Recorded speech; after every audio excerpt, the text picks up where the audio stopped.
The Board of Education makes available at least one current copy of the Open Meetings Act, which is posted on the west wall of the meeting room and accessible to members of the public. Do I have, and all members are present. Do I have a motion to approve the agenda? So moved. Second? Second. Thank you. All those in favor say aye. Aye. Those opposed? First on the agenda this evening will be an update on Johnson Controls by, Terry. And Johnson Controls. We have Dave here from Johnson Controls. You guys want to? Dave. That's right. You get an off from.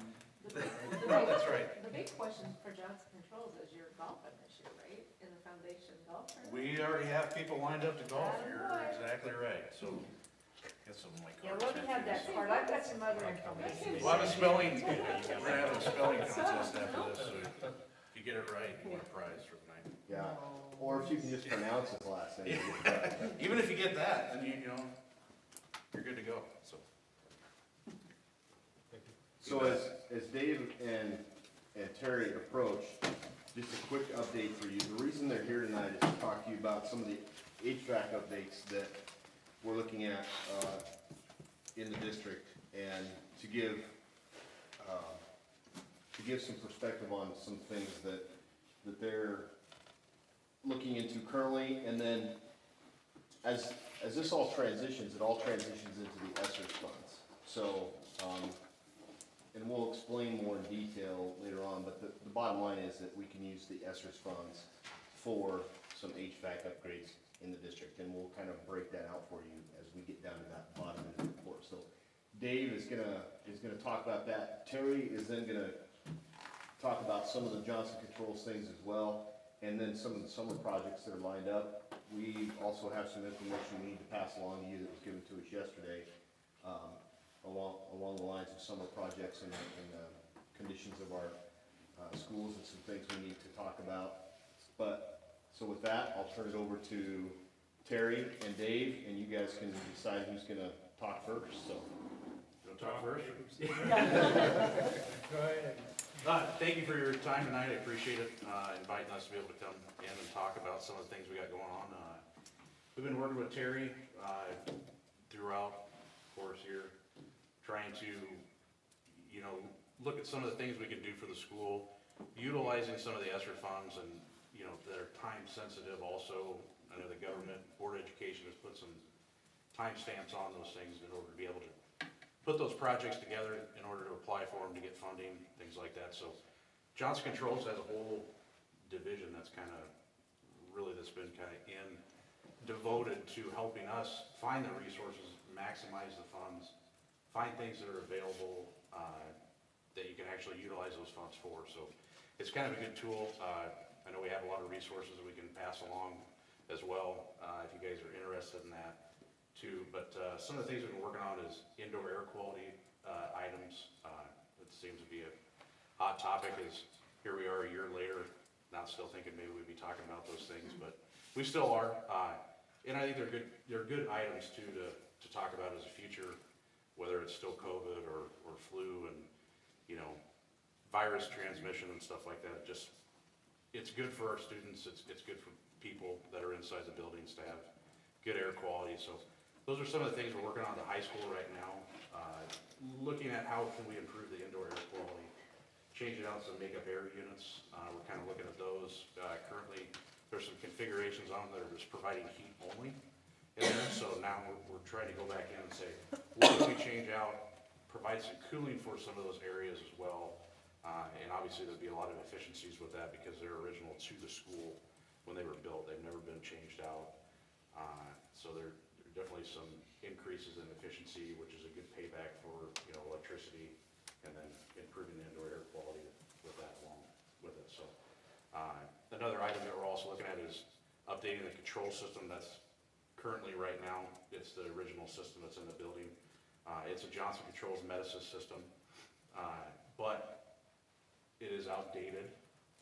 It's getting to that point where repairs could be costly, so we're looking at some of those things to be able to use some of that funding to update that, to get it to a point of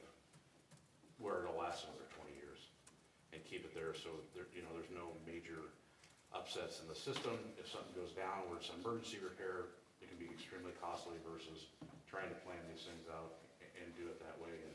And we're looking at what can we do as far as what makes sense to change out, maybe not changing everything out at all. What can we leave, what can we change out? So we're working with Terry on those items there to try to get a holistic approach and a game plan to it, to say what makes sense, of being able to use some of that first round funding, possibly second round funding, I should take that back because first round's already out there.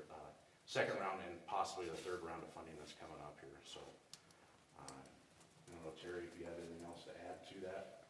Well, the outdoor air, when we bring it in the wintertime, we can heat it. As it gets warm out, we have to shut those units off because they're just pulling in humidity.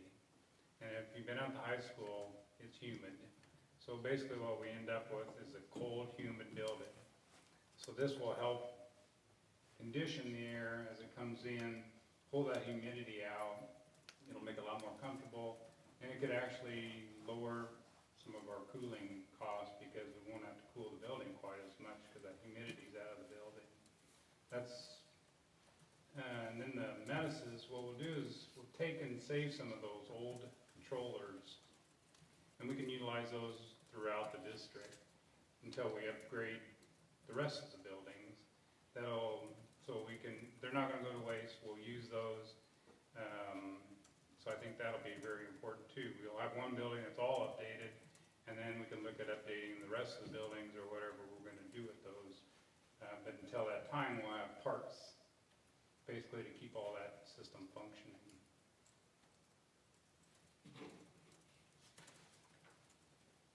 So right now, is the focus mainly on the high school building, or are we looking at middle school and or elementaries? And obviously the elementaries are boilers, right? So that's a whole different animal, but. Currently, right now, our focus is on the high school. We're trying to take a look at some of the other buildings and whether it is, fiscally responsible to say, hey, let's put some money into some of those. I mean, obviously they do, but at one point in time, can we get our best bang for our buck right off the bat in order to utilize those? And obviously, if we can get on board with that and complete some of those projects with those ESSER funds that'll be allotted, then that also frees up capital for some other projects, which, you guys should be aware of that too. What can we do with that in the future and utilizing that money, so. Dave, can you talk about the 4 major air handlers on the top of the high school and just? Yeah, so right now, like Terry was talking about, they are just makeup air units, they're heating only. So it does provide some issues, and they pretty much, they bring in 100% fresh air outside, but it doesn't provide any cooling at all. So 100% fresh air is good, it's good for the building, good for the people that are inside of it, but throughout some of those times, late spring, early fall, there's no cooling capacities on those either, and that can provide it stuffy, and so conditioning the space a little bit better does provide a better overall health inside the building, so that's what we're trying to achieve with that. And when we talked last week, so what we've done is once we received the ESSER's application in the areas that we could apply the funds to, we sat down with Johnson Controls and said, what makes the most sense to start looking at upgrading? And we came up with the idea that the 4 major air handlers on the top of the high school are 20 years old, because the high school is now 20 years old. And they're at about $50,000 a piece. So that's right there's a big chunk of change. And then when we throw in the medicus that Terry's talking about, that's another big chunk of money to update that. And how does that impact us in terms of, our overall commitment to the use of the ESSER's funds for this type of project? Now, of course, we know we have the ESSER's 3 coming. We know what we've been told that's gonna be, but we haven't received any other information on it at this point, so. Yeah, I don't even think the application period's even open for it yet, so I think ESSER 2 is just finishing up into April, so obviously, and those funds come available, and then 3 is supposed to follow up here shortly, so. Yeah. Yeah. Other questions? I mean, feel free to ask whatever you want while he's here. Yeah, ask whatever you want. I don't think it makes sense to Yeah. focus on that. So with ESER's 3, then is there another potential, again, you know, we look in the future, someday down the road, we still would like to have, you know, new elementaries, we know that, so obviously there's probably not a huge focus on the elementary buildings, but middle school, you know, are there changes that we would look at continuing HVAC-wise for middle school, for example? Because if we update the high school, then we're pretty good there. I know things always change and break down, but Right. is that the next step? Well, middle school's a whole nother story as to how it's heated and cooled.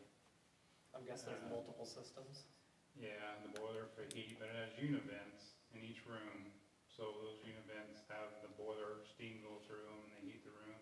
They have hanging air conditioners. So to condition that air, you'd have to do it in every individual room. So it can be done, but it's, I don't know how practical, and that would be something. You know, what that costs is Johnson- that, I mean, that's a whole new, these are pretty easy, quick hitter items to be able to use some of these funds and the time frame that they allowed, because they really didn't allow a huge chunk of time to even be able to put your stuff together and apply for that fund, so, you know, they kind of put everybody under a crunch as well, so trying to look at those things. So you're basically saying you're probably in the millions of dollars to completely upgrade middle school HVAC. Probably. Yeah, probably pushing $1 million probably by the time you, and that's just on the HVAC system as a whole, because it would completely be redone, Right, right. you know, so those things can be costly, and, you know, right now we're fighting escalations on, you know, steel, lumber, whatever it is, it's expensive right now, and things are varying so much, these things are pretty easy to get locked in, and I think that makes the most sense at this point in time, so. Okay. Any other questions?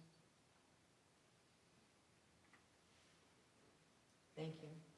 Absolutely, yeah, my contact information's on the card, I live in Lincoln, so local to the area somewhat, and if you guys have any questions, always feel free to reach out to me, and I'm happy to answer and work with Jason on anything that needs to be done, so. Good. Yeah, Okay. I appreciate it, thank you. Thank you, Dave. Thank you. And now for our final summer project update from Terry. Before he begins, I do want to say how much I have appreciated his help, both as a teacher and as running the after-school program. He has been wonderful, wonderful, and he has patience. He did the remodeling in the foundation office and did a great job. So thank you, Terry. You're welcome, thank you.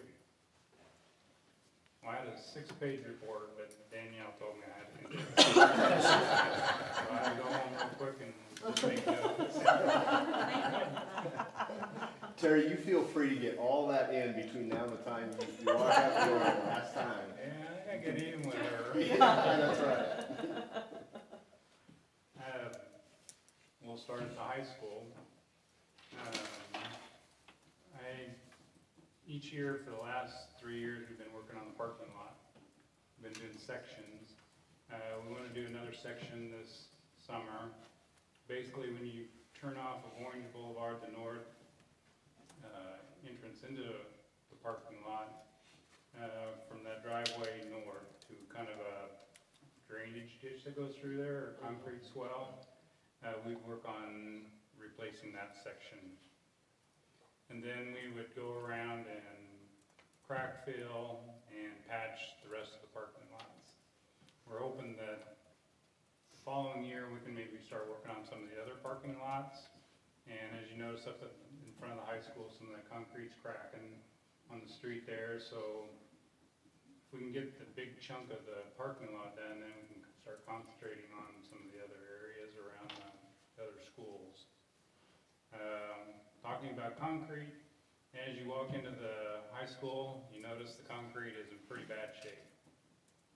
And last year, basically all we did was we just filled all the cracks in with leveling compound. That buys you, get you through the winter. It just pops out. It's a temporary fix. So I had Goosens out there the other day, and we looked at replacing a pretty good chunk of that. It's about $7 a square foot, so it's gonna be pretty pricey. But we would do that also in sections. We would start and do the main walkways, and then we would kind of start working around different areas around the school. We talked about heating the concrete, but there's no place for a boiler. And so if we run a boiler, like where the boiler room is, that's clear around on the west side of the school, so you're running piping all the way around, so you're losing a lot of heat just getting to the front of the school, so we don't think that's very practical.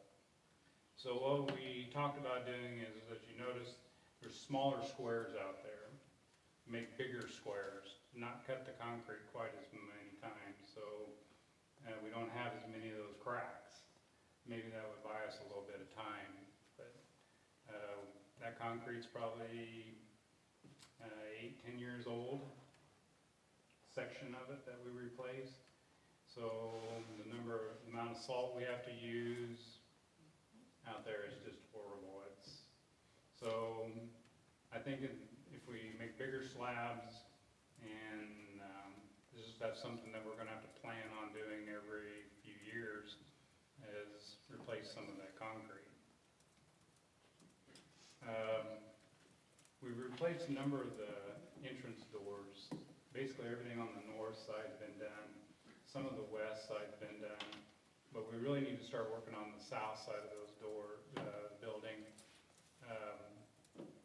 Those doors have the hardware inside of them, so they're extremely hard to adjust. You have to take them off the hinges, lay them down, adjust them, put them back, and then you hope you get it right. And plus, they anchor in the floor and in the top of the frame.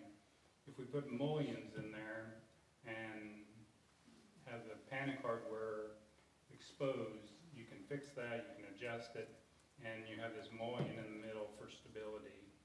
Right now, we went around, we took all the handles off the doors on the south, so they can't yank on them to pull them open, because that's what we was finding out, that you just go over there and yank on them and you can pull the doors open. So we need to look at every few years getting a few of those doors replaced. We have some storage sheds out there. We're just basically gonna do maybe some shingling and some siding on them. Some of the siding's blown off, and just kind of fix them up a little bit. There's, we added like drain tile for the roofs.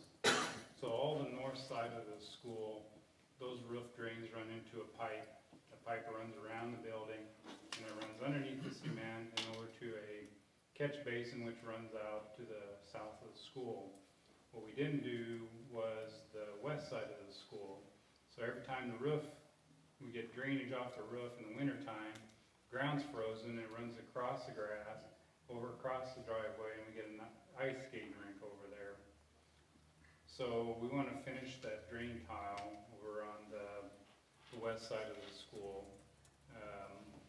It won't stop all of the times, but it will help tremendously. That's really always a problem over there. Part of our fire alarm system has to be replaced, and that was because of the lightning strike. We pretty much got most of the stuff done other than the fire alarm system. Security services got the stuff ordered.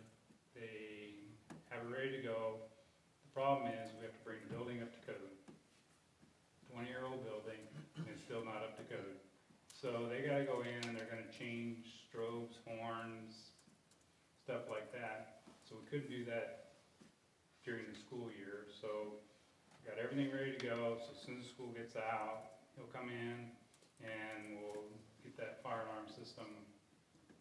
It works right now, but it's kind of like each section was on a little card.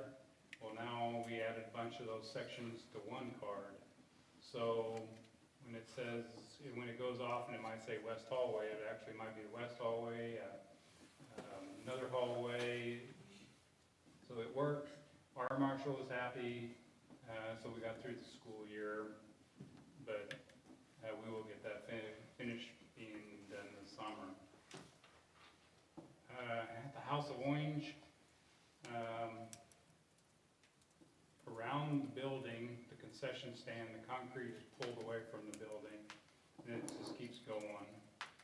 So we talked to a company, they're gonna come in, we're going to put like a 2-inch expansion joint in there, and it's pulled away from the building about 2 inches. So we're gonna fill that in with expansion material, and they're gonna caulk it. And that will, we talked about concrete, we talked about different things to put in there, but we feel that caulking would be the best scenario there because of the expansion and the contraction. We really can't do that ourselves because we're talking, if we do those little tubes of caulking, we'll have about 5,000 of them. So this company has power caulking guns, and so they'll come in and they'll take care of all that. And then in front of one of the sets of bleachers, the concrete sunk a little bit, so every time we wash the bleachers down or it rains, we got a little pond, so they're gonna mud jack that. And so that should help alleviate some of those issues. Middle school's pretty, not too much there. We got one window, above the window it leaks, so we're gonna have them come in, they're gonna pull the window out, it's above the doorway. They're a solid window, they'll pull it out and they'll re-caulk it and they'll put the window back in.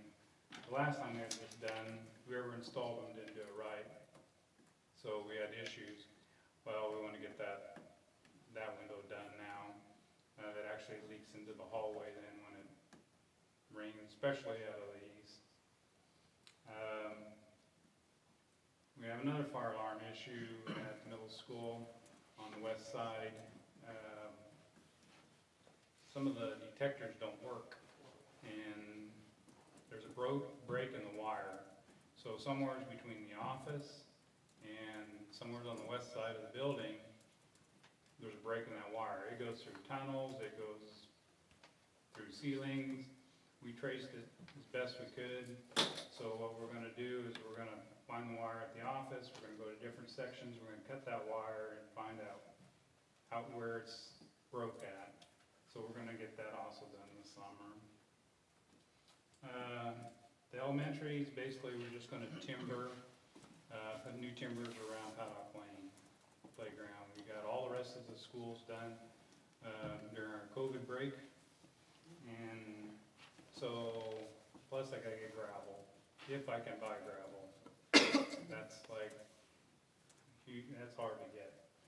So if I can get gravel, then we'll put some more gravel in the playgrounds. We'll have to do some painting on the sheds out there. Last year, all those sheds were re-shingled, so we're good on that part, so we just need to do some painting. The portables at Paddock Lane, we have to patch that siding. If we don't, we gotta decide what we wanna do and how long we want the buildings. We really don't wanna tear all the siding off and re-side them. So basically, we're just gonna cut some of the siding out that's bad and patch it.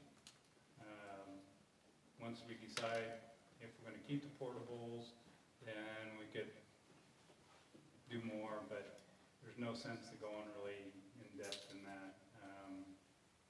So that's basically, then basically all the rest of it is just basic summer work.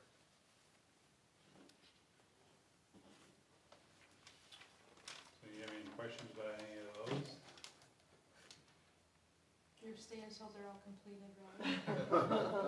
I was gonna mention that he keeps saying this we business. I know. And I, Yeah, you just say, Is a fake resignation. that would be great. a lot of these are in progress, and I will coordinate with Roy who to contact, and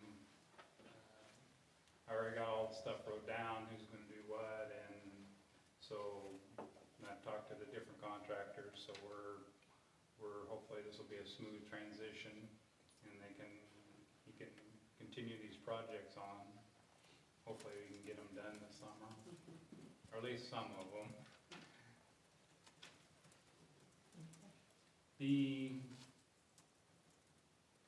I spent a lot of time making sure that I keep the buildings in good shape. So there's some things that we need to do down the road. We can't let these buildings deteriorate. We've got 5 buildings that are all the same age.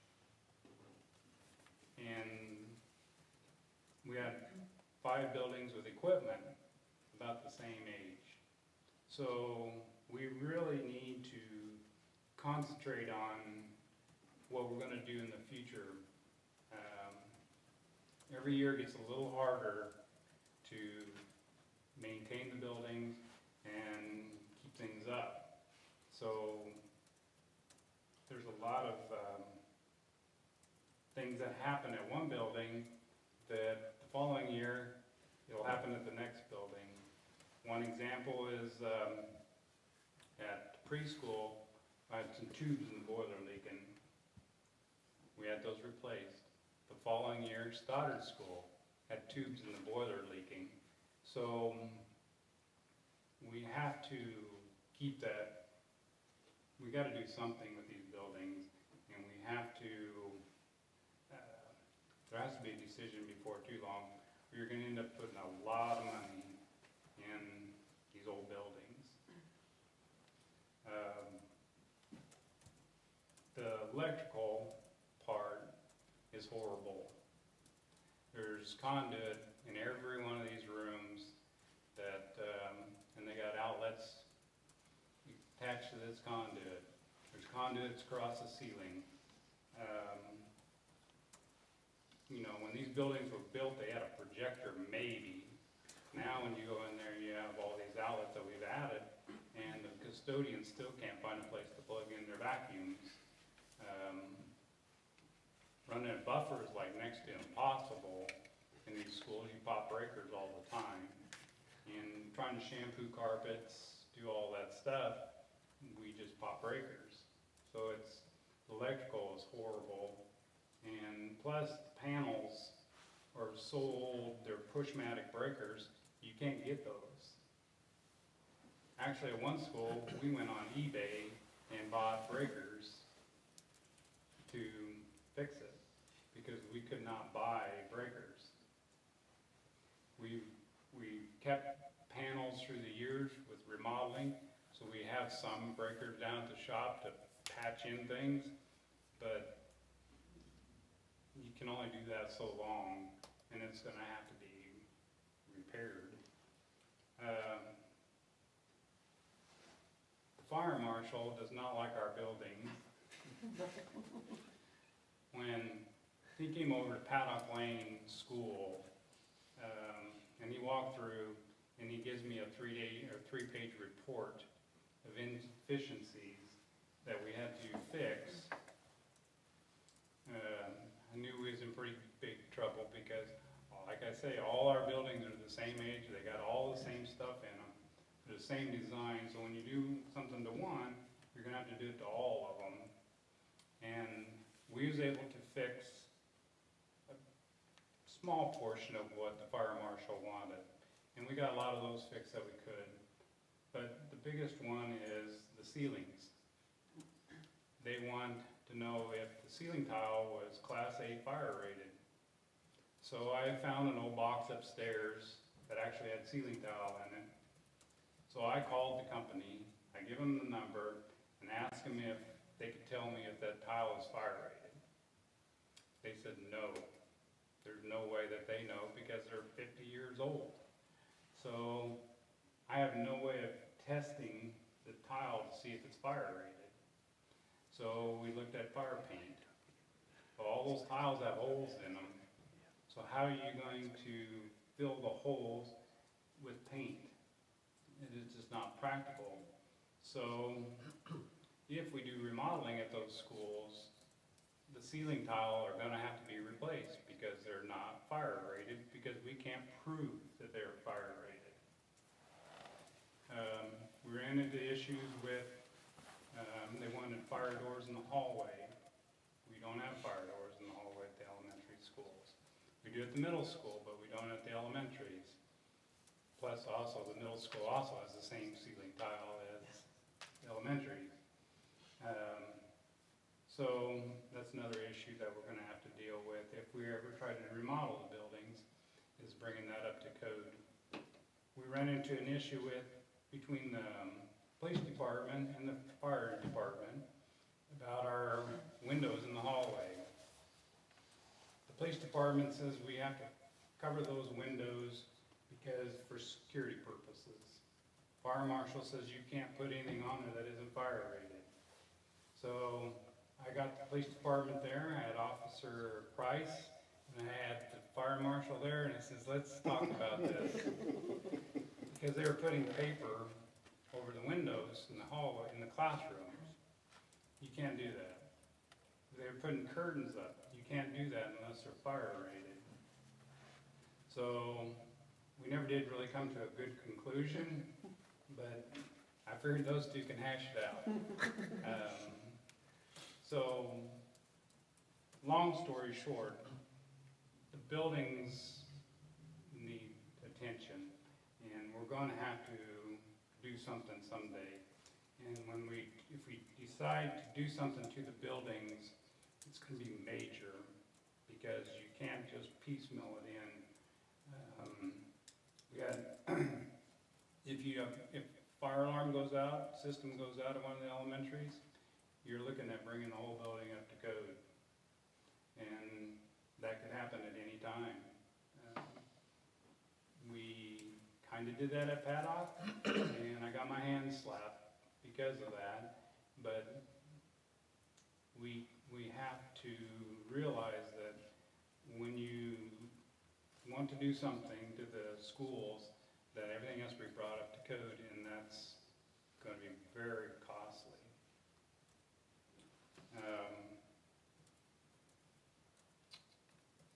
Let's see. That's probably about enough.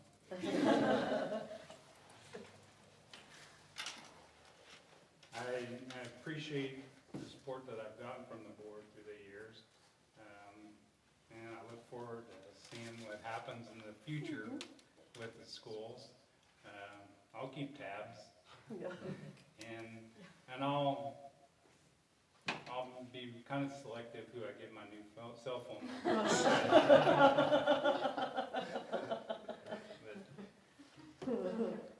Thank you, Terry. Yeah, you're welcome. Thank you, Terry. I would just say that this is a great time to ask Terry any questions you might have. A few things about him.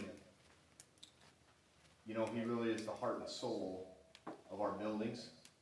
There is no one in this district that knows the buildings like this man. And the tunnels he's had to crawl into to cut those tubes he mentioned about the preschools, to cut those boiler tubes, I'm sure were filled with more than unpleasant things. But I guess most importantly, the thing that I have found in just the times that Terry and I can sit down and talk and discuss things is everything that he's done in regards to the building isn't about the building itself. It's about the people in the buildings. And I would be remiss if on his last board meeting night, we didn't mention how caring he has been about all the kids and all the people that work in those buildings on a daily basis from the time he started here to today. He's always been focused on the kids and the teachers and making sure that things work for them and as they need. And as he said, sometimes that's been challenging, especially as the buildings have gotten older. Many things that were built in 1952 don't last, or they're at the end of their life cycle. And so his words of wisdom, I think, are important for us to listen to, because we are going to run into a time when we can't continue to make things work in the buildings that are that old. But I think we maybe ran into that time a while back, but because he cared about the people in Right. this district, he did all he could to make what we had work, you know? Yes. And I do want to share one story though. When I came here, he was the janitor at the middle school, and we used to all sit in the lounge and complain that he wasn't in our building. That they had the good janitor, and we used to say, I know, when the middle school moves over here, they'll get, it was something in the lounge, oh, running water. We didn't have any running water, and they told us we cannot have running water, it will not work. And guess who had running water within a semester of moving into that building? But he has done, you know, I mean, he's done such a good job that sometimes I think we think it's gonna last forever, you know, so I appreciate your thoughts. Thank you. All right, thank you, Dan. Thank you, Terry. Along those lines, I don't think Terry's even aware of it, but we were just presented, corrective action forms from the, state food health inspector that showed up at our elementary schools. And I'm gonna read you from the email, it's to Don Holtus. The inspector came last week, I No, believe. she came yesterday. Yesterday, okay. Yeah. And the corrective action form for the kitchens in our elementary schools, can you return, she talks about having to return the corrective action forms, but basically, it says, according to the Nebraska Food Code, the hand sink is classified as a priority foundation, in quotes, item, which means the violation must be corrected within 10 days. We understand that cost is an issue and are willing to work with you and the school district with a much more flexible time frame for installation. Over the summers, typically when other schools have made these types of repairs, but basically what they're telling us is that we need to have kitchen sinks in each one of our cafeteria, gymnasium spaces in each one of our elementary schools and preschool. So, to do that is going to be very expensive. We're going to have to talk to this inspector and find out why these changes, because this has been in place. I mean, these have been inspected before on a regular basis, so why these changes are taking place right now, what time frame we actually have to work with it, and then get more information. But I think along the lines of Terry's report, this was just presented to us yesterday, so we'll keep you up to speed on that. But I think it goes along with the whole building code. When you do one thing, the code becomes important, and now we have violations from the food code. We have violations from the fire code, and I don't think this will be the end of it, is what I'm trying to say, is especially if you start bringing one part of it up to code, you're gonna have to look at the whole cost along with it, so. We will have conversations with her and find out what kind of time frame we have to work with, and then go from there and keep you updated, but. Can we use ESSER's 3 funding on that? Don't know yet. Same cost. I mean, that's the thing, is how much does it cost? And because if we replace, Lincoln was where it was found, but we know if we don't replace the others and put it into the others, that we're going to get, I mean, they'll be back next year. So that's the thing, is we've got to figure out what it's going to cost for 3 times. I know that there were other things that she wrote up. She wrote up quite a bit this year. So there are other things we're looking at as well. A new inspector or the same? No, same inspector. She was training someone this time. I don't know if that came into me. I don't know. I don't know, because I know that these are things that we've done for years, so, or had in place, so, or if they've just, because of COVID, it has just been like, well, we are cracking down now. That's the thing, is we are not for sure. And that's why we wanted to make that initial call, or just make that call up to her to say, okay, just, in a friendly manner, just tell us what happened, tell us what we need to do, tell us, yeah. Yeah, and provide us with, suggestions of what we can do, maybe for a temporary fix, until we have time to look at alternatives, so maybe more major alternatives, but that's available. If you'd like to see those, we can get those to you, just let us know. Any other questions? I mean, while Terry's here, like I said, he's the guy that knows more than anybody sitting here. And he's here for 6 more days, so. Yes. The new Terry I was just gonna say, who's the new Terry? Yeah, the new Terry is Roy, Farns, and he will be here. They just bought a house, and I went over and helped him unload some items tonight. And he's been trying to get here all week, but he's actually, going to be here on Monday to spend a week with Terry, kind of seeing how everything operates. But he comes to us with a wealth of experience in terms of this position that would be very handy to have, especially when it comes to the HVAC systems, so.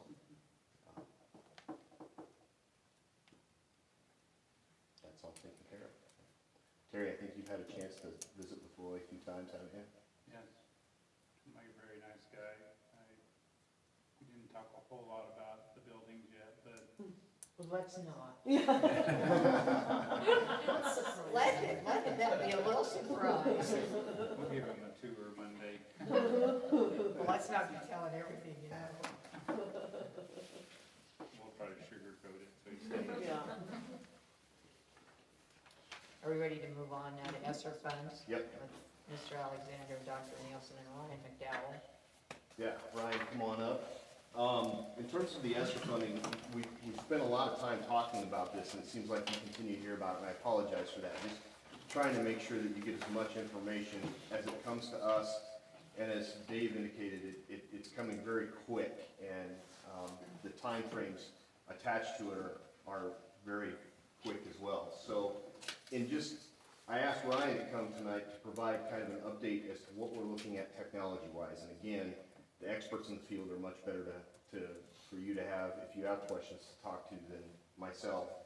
So, but before we talk about it, we'll talk about technology first, but a quick review of the time frame of the ESSER funds. In March, we were informed of the amount of funding that would be headed to schools in the state of Nebraska, and we got a breakout of what each one of those would be. That was about mid-March, second week of March. The third week in March, we were notified of the allowable uses of the ESSERs and got documents and things to start reading through and interpreting as to what those ESSERs funds could be used for. March 30th, we were notified that the application would be opening April 1st and closing April 30th, and received emails with attachments about all of those things coming forward and what the application would look like, where it was located, how it all works.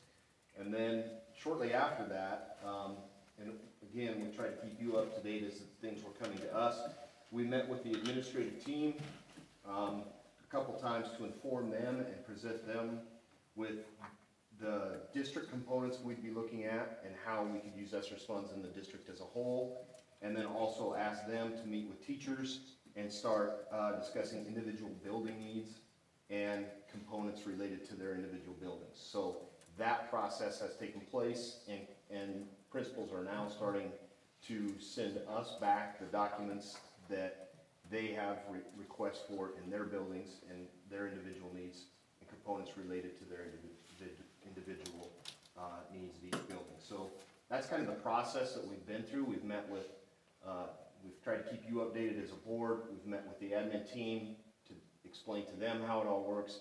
They have met with teachers to try and identify the needs within their own buildings or what they would like to use some of the funding for with their own buildings. And then Dr. Nielsen is going to update you on the results of those discussions and what priorities have been established for the use of the ESSER's funds. We've kind of been tag teaming this and back and forth, so I'm going to let her kind of talk to you about what some of the items are, and then Ryan will dive into the technology in more detail.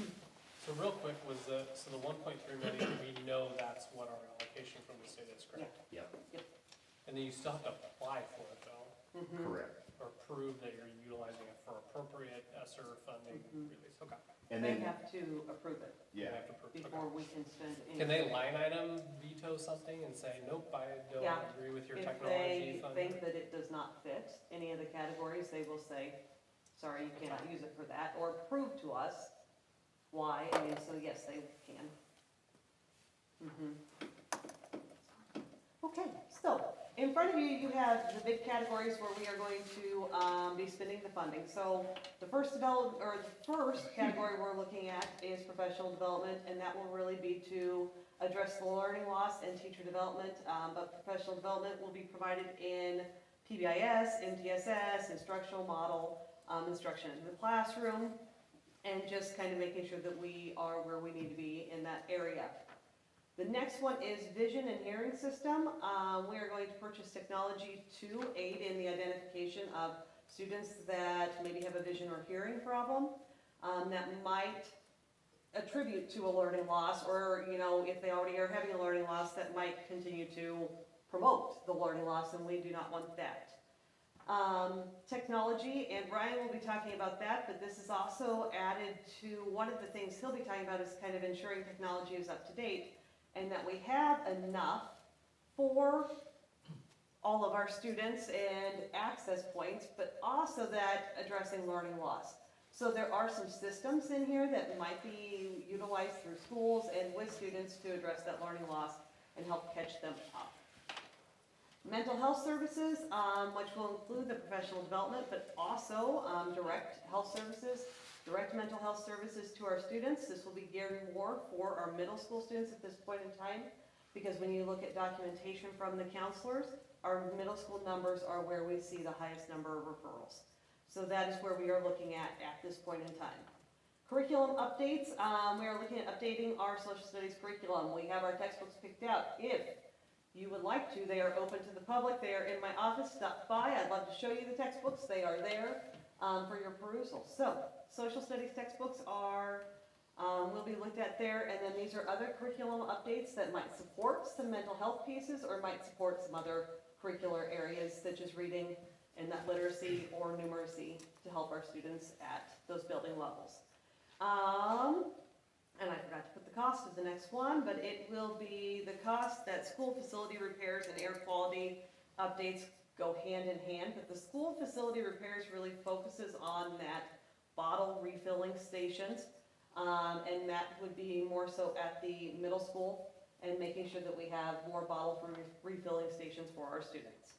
And then air quality updates, replace air quality systems at the high school, but then we also are looking at different, the air quality in the fitness rooms, the air quality in the weight room, the air quality at the middle school too, are looking at some of the things to put in place just to monitor air quality in different locations of the middle school as well.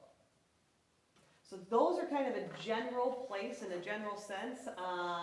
And we have, like I said, in the application, we have to document exactly where we are and then identify exactly how that will touch on preventing the spread of COVID or preventing COVID, and then also touching on the idea of addressing that learning loss and teacher development. So those are the big key points that we really have to address with the grant. Do we have refilling stations at the high school? We do. Yes, if you look at, when you go into that, I think the high school has 1, 2, maybe 3 upstairs. There are 3 bottle filling stations and 1 portable one. But are any on the lower level? Yes. Yes, there's one between the 2 gyms. Mm-hmm. It's a portable one. We bought those since we had to shut off the drinking fountains. And then there's one by the, when you walk in the main door and you keep on going straight towards The 2 main south. bathrooms. Yeah, and then there's one upstairs in the same Mhm. location upstairs. So do you know what that cost is? Even though you didn't put it in there, is it, if I added these I up, will could I look. just fill in the blank? No, because it's all going to equal that 113. I will get you that cost, because Okay, that's fine. I'll find them, I'll find them. So the ones at BMS, are they gonna be the portable stations as well? Mm-mm. No, Will they convert the existing water fountains then into? yes. And I guess what that's they what I will was, do. that's why I guess more so what I was asking about the high school. Those are all portable, those have Now, not, we have 2 of them that were replaced. that we've converted drinking fountain to a bottle filling.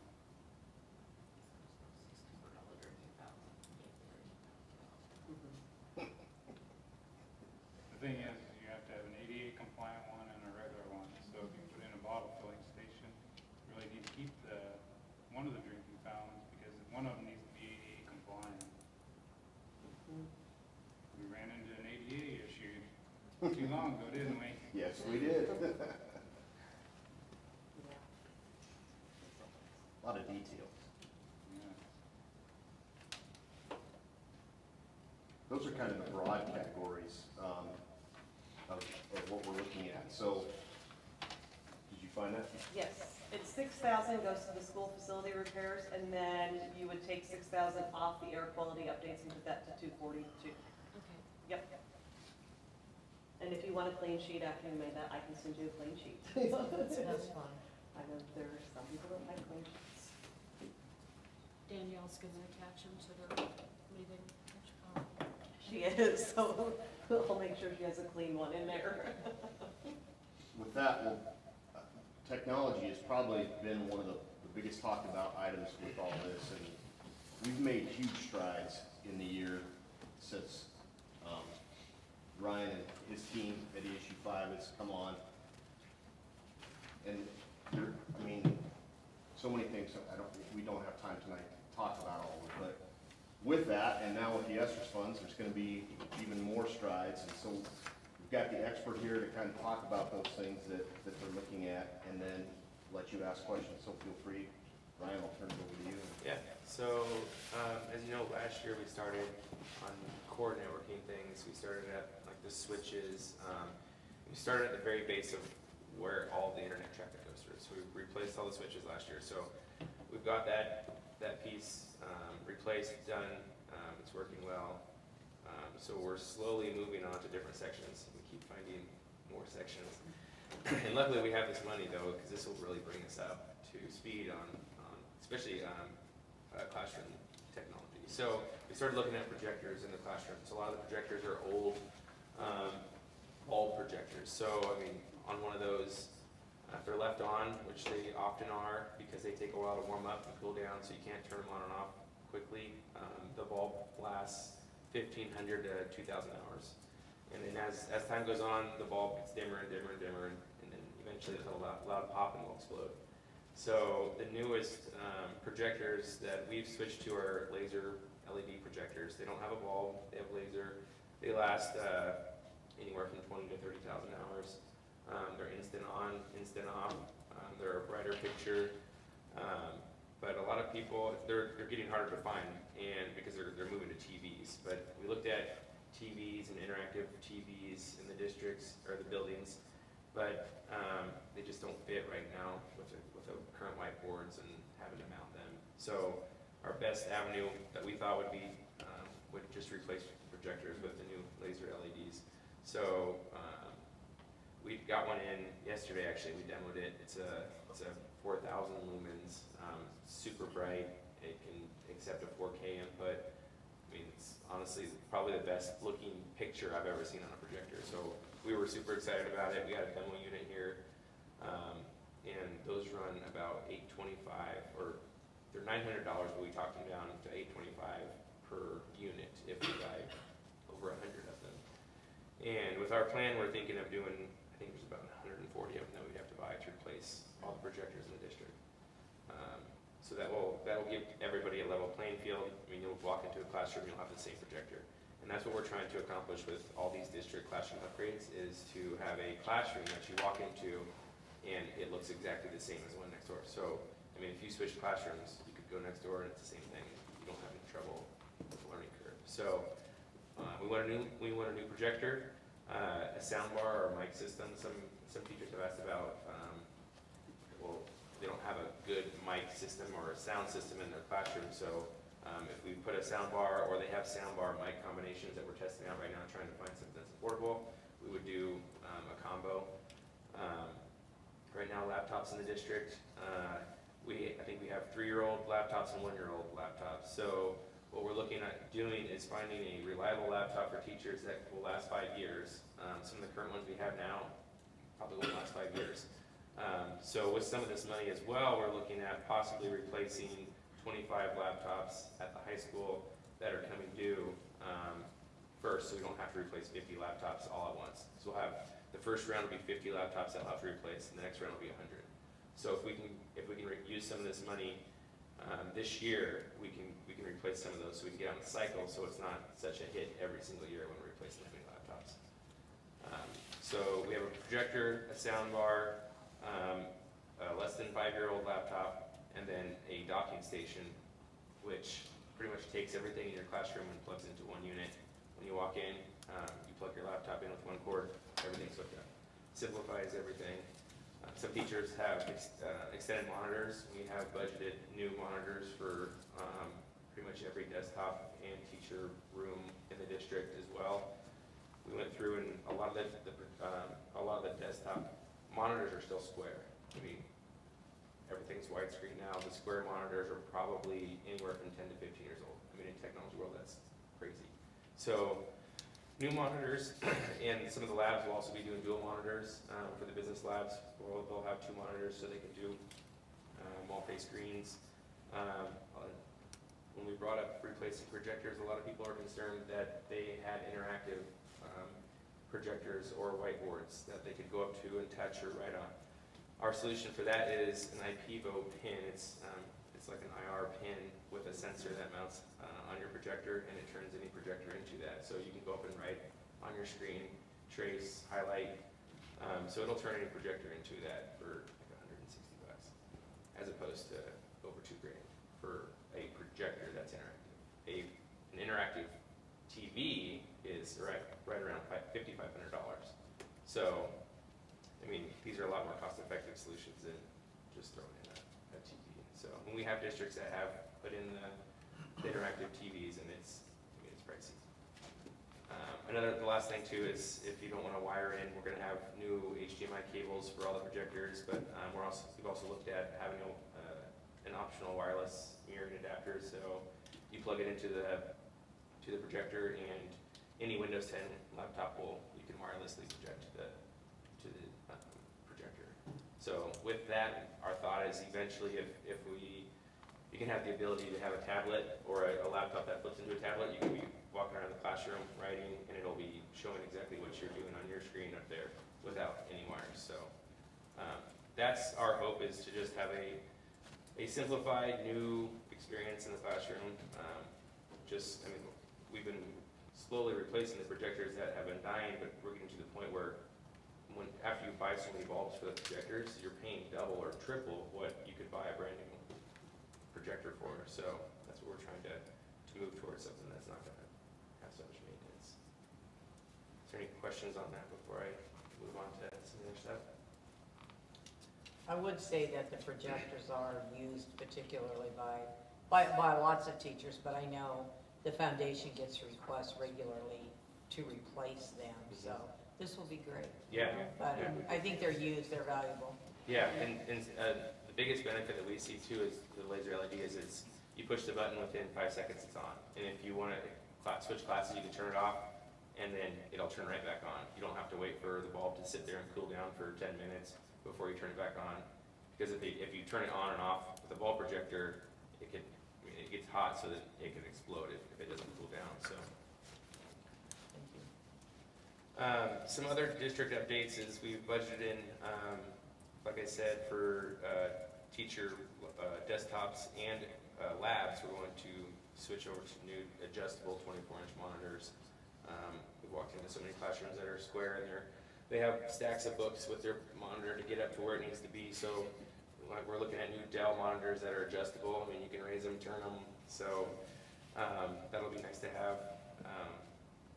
The big thing that's kind of scary for a lot of people is we're moving from 2 domains. As long as I've been at ESU 5 and here, and from everybody I've talked to, as far back as they can remember, Beatrice has had 2 domains. So there's OrangeNet and OrangeNet Junior. So it separates the network, which has caused so many issues from day one. So what we're doing is we're actually getting rid of both of those. We're starting over. We're going to have 1 domain for the entire district, which will simplify things on our end, and everybody else's end when they log in. So when you log in, it'll just be on 1 domain. It'll simplify all of their printers, printing, file sharing. I mean, anything on their computer. It's so much easier. So it's a lot of work on our end, because with that, we have to go around and actually re-image every single desktop computer and laptop in the district. So we're going to touch every computer this summer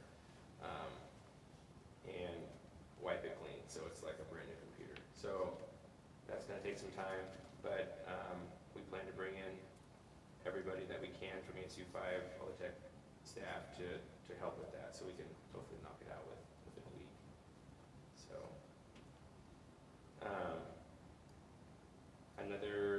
project that will be happening that, we won't be doing, but we'll be configuring and stuff, but, there'll be a 10 gig network, fiber installation happening that will be pulled to the House of Orange.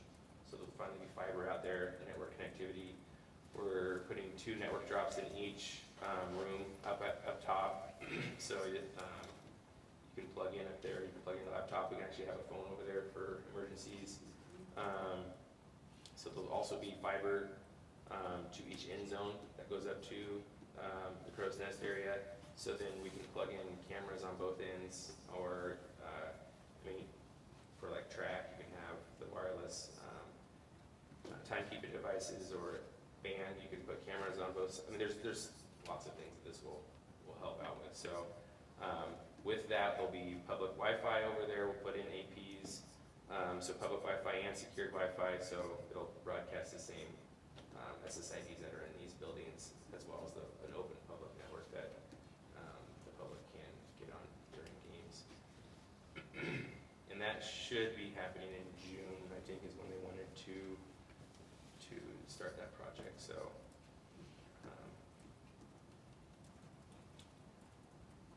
and then the last thing is, which you guys should all know about already, we're going 1-to-1 with Chromebooks. And we will be starting with all new Dell Chromebooks at the high school. So the whole high school will start out with fresh new Chromebooks. And with that, we'll have a Chromebook rotation plan. So freshmen will be the first students that it'll follow them throughout their whole high school career. So when you're a freshman, you'll get a brand new Chromebook. You'll keep that same exact Chromebook through your entire high school career. And so once a student knows that, I hope there'll be more respect on that device, because if they know that they have that device throughout high school, it's gonna follow them. And then we're also looking at a purchase program, so when the student graduates, they can buy that device for a small amount. That way we're not keeping old devices in the district. The student took care of it throughout high school, they get a nice device to take with them to college. So since the first year will be freshmen, we'll have 3 years of those new Chromebooks that we can rotate down to the middle school. So as the devices get older in the district, we'll rotate them down to the middle school and then down to the elementaries. So eventually, we shouldn't have Chromebooks in the district that are older than 4 years. So it should just help us out with our rotation. Also, right now, I think they're switching devices about 4 times the high school Chromebooks, so we will get rid of cards.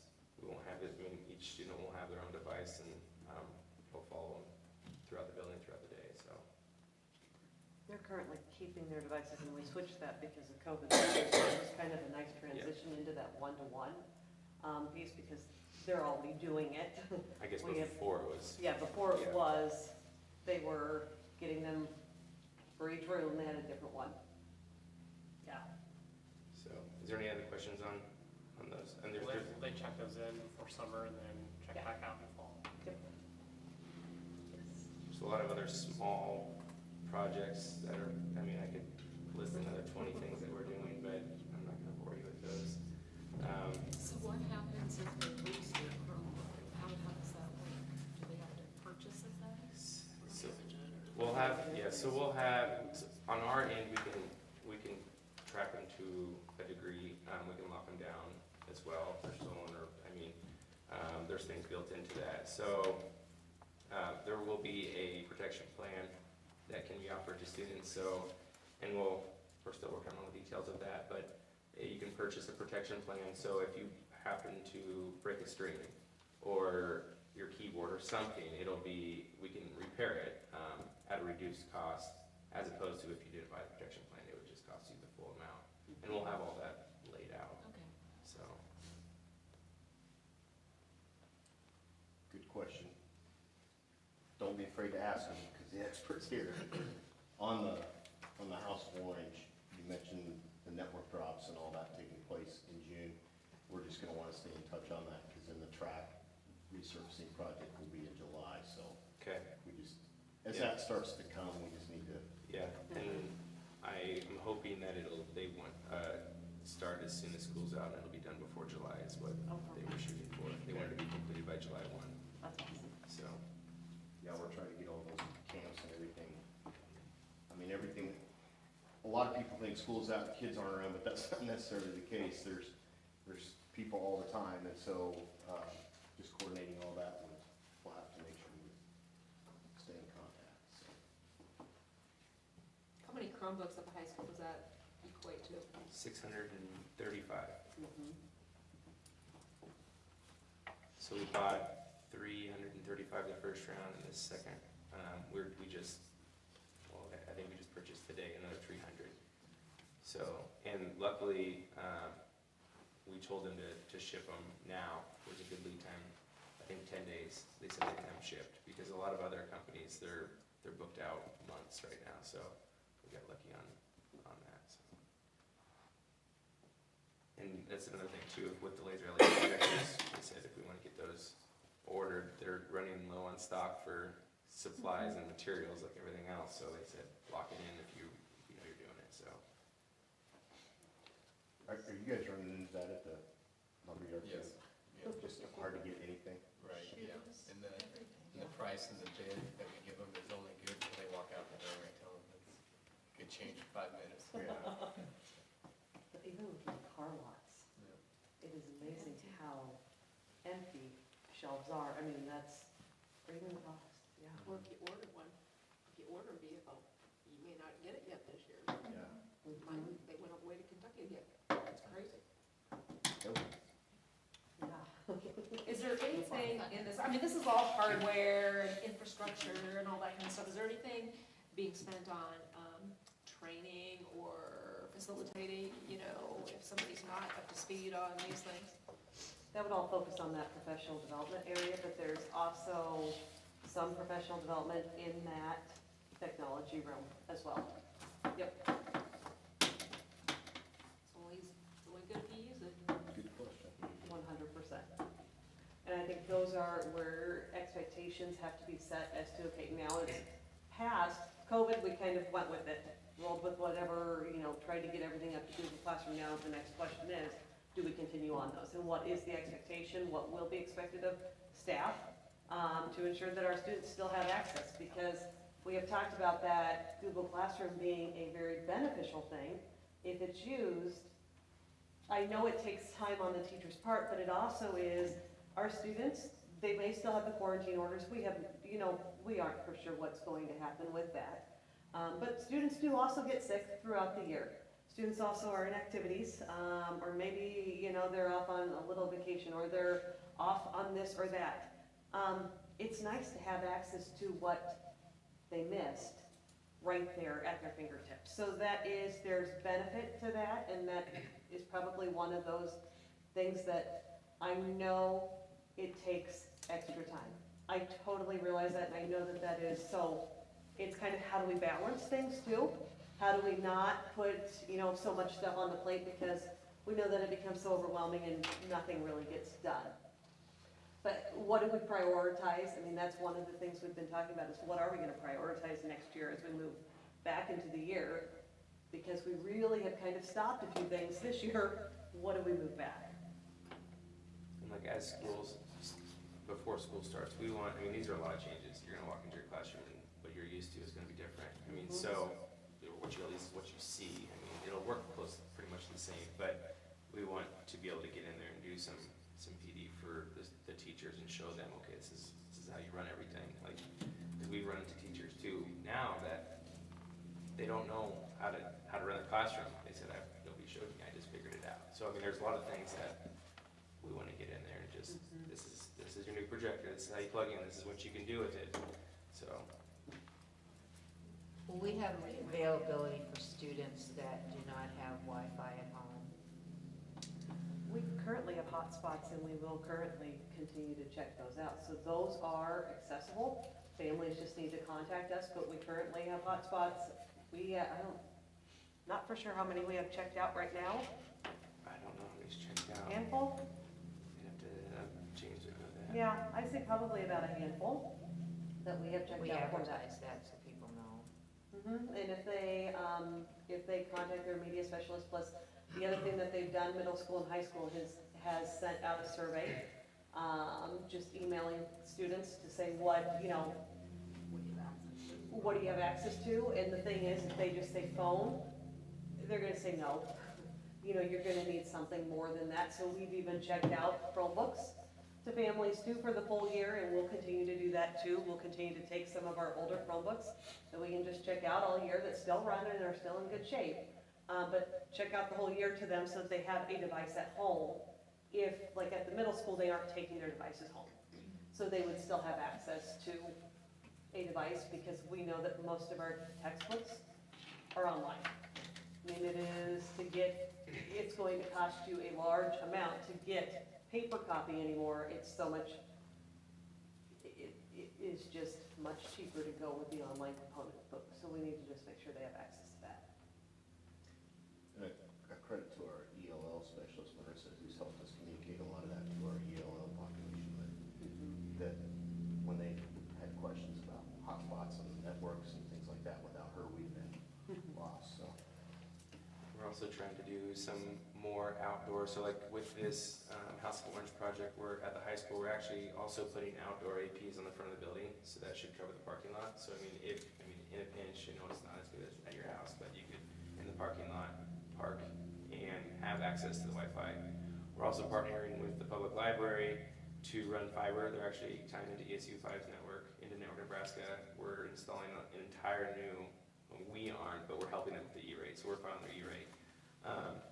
And they're getting all new wireless fiber connectivity into the Network Nebraska network. So they'll have outdoor access there and student access. And I'm working with them to be able to broadcast the Beatrice Public Schools Wi-Fi there. So you bring your device and it's already connected. So it's like you're at school. So that's another piece. We're also looking at possibly being able to do the outdoor Wi-Fi at all the elementaries, the middle school. And then there's another piece too, that there's state and federal funding for wireless providers. There's a wireless provider that's coming into the area that's looking to partner with public schools to offer cheap or possibly free internet to students that don't have it if there's a partnership. I don't know what those partnerships look like, but I know that this provider is coming into this area either way because of their federal funding, and they're going to be putting wireless towers up all across this area, southeast Nebraska. So, and that's right now they're looking at speeds of 100 meg down, 35 meg up. So people that don't have internet out in the country or surrounding areas, that's a huge upgrade. So. Down here. All right, thank you. No, you don't want to say anymore. Moving on If there's to- any other questions, this is the time to ask them, because what he just said is, yeah. He's the expert. I could talk all night, but I won't Thank go for it. Thank you very much. Ryan, thanks for coming. No problem.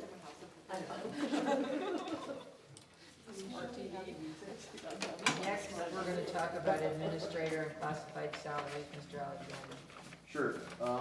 As we've reached that point now where teacher negotiations are completed typically in that December, January timeframe, sometimes extending to March. They're required to be done by a certain date in March. So we've completed that. Ryan, thanks again. Appreciate it. The negotiations committee has been looking at comparisons between the remaining salary categories, which are 3 salary categories that we have left. We have administration, classified staff, and then other contracted staff. And so with those 3, we're at a point now where we have to get to, we need to finalize those, because in May, we have to have all the Blue Cross Blue Shield health determination and enrollment required filled out to complete, so Jackie Bornemeyer can complete her parts of that. With certified staff, basically where we're at, in following the same process of looking at the negotiations package with teachers, we look at a certain array or a group of schools in the area that have been agreed upon, and we look at where they fall in that array. And so that's the process of how that all works. And with certificated staff, we're right in the middle of the pack regarding our salary schedule. And we've been there the past 2 years. We've worked hard to maintain that, to make sure our staff is at least in the middle of the pack in their array of schools. So does that make sense to everybody? Any questions about that? Okay. With the remaining 3 categories of the staff, we try and do the same thing to make sure that they're competitive within their certain areas as well. And so as we look at that, we're in the lower third right now of those comparisons with the other 3 areas. So administrative, classified staff, and contracted staff. And classified staff's a little bit different because that's typically an hourly pay situation. And so we have to look more at how we compare within our community and then how we compare competitively within the market that we're talking about.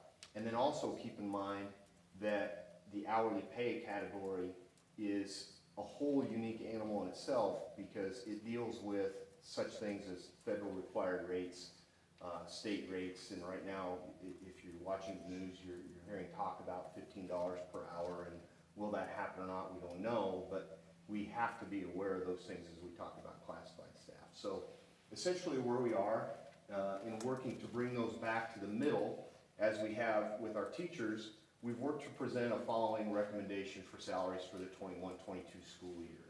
And that basically means an administrative package of 2.75% increase. We'll bring that back from the bottom third more to the middle. And then the classified staff will be a 19-cent increase, hourly increase. We talked about a lot of things. We worked with a lot of different ideas, but we came back to that being the best one because it gets that hourly package, that hourly salary package right more competitively with the area, and then also keeps us up with the idea of having to meet that $15 per hour requirement if we get there. Folks, if that legislation goes through, that $15 per hour, that's $1 million increase to our classified staff category as we speak, right now today, without any, I mean, if it happened, if it passed, let's say this year in the legislature, or this year on the federal level, and we had to meet that $15 per hour, that'd be $1 million cost to our district, just like that. So, as we talk about remaining competitive, we also, that deals with more of being competitive with the other areas, the other hiring positions in our community, but it also talks about the requirements we have to think about on the federal and state level as well. So is that a 19-cent just across every job category? Or do you look at each job category within the market and what that? That's a 19-cent for every, so like we have 4 different categories in our classified staffing category, so it'd be a 19-cent across the board? across those 4 areas. Yep, 19 cents per hour. And then contracted staff, other contracted staff would equate to a 3% increase to remain competitive in their field of the things that they're doing too. So Like who is that?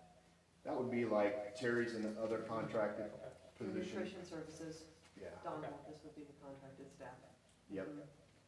Basically what those people are is they're not in the administrative category, but they're more in a supervisory role or a quasi-supervisory role, that they don't really fit in an administrative category, but they're other contracted staff that are on an annual contract. So again, that's the recommendation that we come to you tonight. And basically, as I present this to you, I'm open for questions. I think the negotiations committee would take any questions as well if need be. But due to the Blue Cross Blue Shield health determination enrollment requirements, this is what we'd be asking you to vote on in May. So,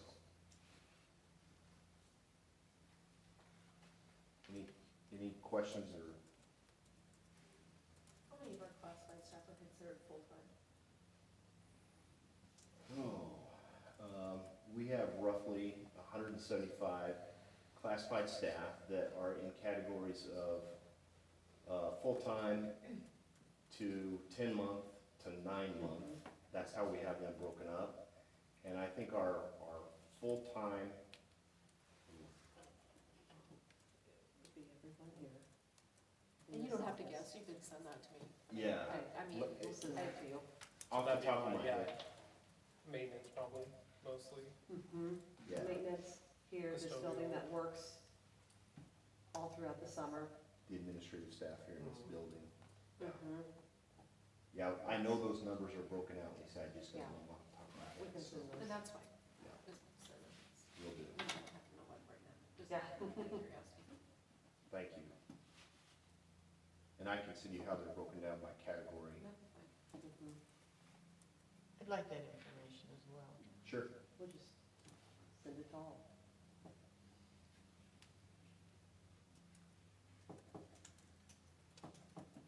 If you have any questions, don't be afraid to contact me or let me know. I'd be glad to answer those as needed. That's all I have. Thank you. So one quick one, sorry, going back to the assessor's funding. So if, for example, as Ryan was talking, the need to start to order some stuff, Uh-huh. so do we go ahead and do that, assuming we will be okay on these line items? I'm just curious how that all works, you know? The Or if they computers, come back and since we were say- approved, yes, since we were approved with computers ESER 1, Oh, then we still have, okay. we think that, I don't have a question that that's not gonna go through. So we'll continue, we have ordered those, and we ordered those today just because we have to. Mhm. I would assume our projectors would be very similar. So we have to, at this point in time, I have almost 99% of our application complete. I just want to sit down so that we can go through it one more time, just get another set of eyes, and all we have to do is press submit and then it's done. So that one should be submitted, hopefully tomorrow is my goal. Yeah. Yeah, so we have it off our plate and it's in there. Yeah, and it's interesting how it works, because it's like a lot, and I'm saying this primarily for understanding, so you understand this. A lot of those things we spend on the front side, and then we have to provide all the invoices that we spend things on, and then they reimburse us the money on the back side, so that's how that works. And that'd be the same here, right? Correct, yeah. They'll be, the technology things are pretty standard. I think they understand that a lot of it is geared towards making sure that if we ever end up in this situation again, we're prepared and ready for that.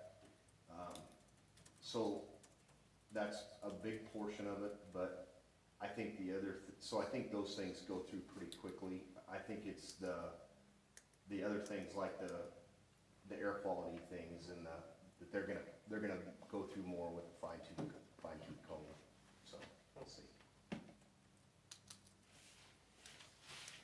I don't anticipate any of these That's all I things. got.